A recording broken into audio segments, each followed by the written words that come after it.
You mentioned not managing your money yourself. Can you tell us a bit about that? And how did you go about, like, when did you realize that you needed someone to help you, and how did you go about sort of sourcing and deciding on that person? I mean, I still need somebody to come in and help me.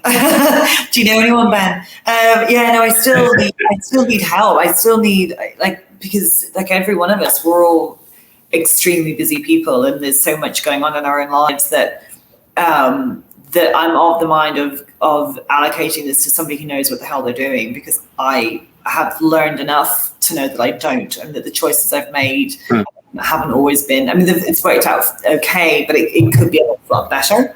And I think for me, it's probably reflective of even how I invested in cryptocurrency, because obviously I had investments in crypto, and probably that more conservative ethos, that conservative allocation, has been how I've invested too, and kind of gingerly dipping toes in rather than going gung-ho full on. And that's indicative again of kind of the broader investment portfolio.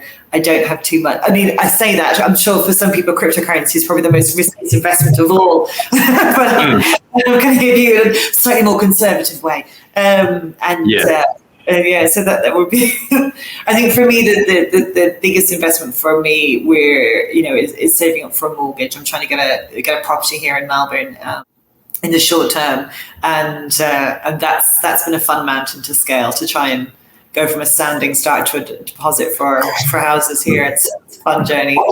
Yeah, it is difficult, and especially for expats that don't have family here, that we can do, equity guarantees and that sort of stuff. It's sometimes it's a multi-year journey, or need to have a few stepping stones along the way to make it happen. Certainly, but also for me, like, my credit rating is in Singapore.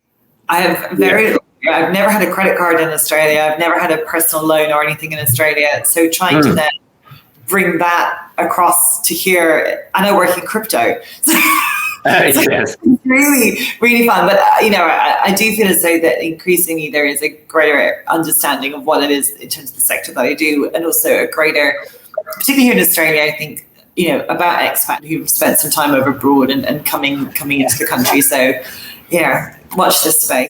Yeah, we're actually talking to a client at the moment, and he has his whole salary is paid to him in crypto. Awesome.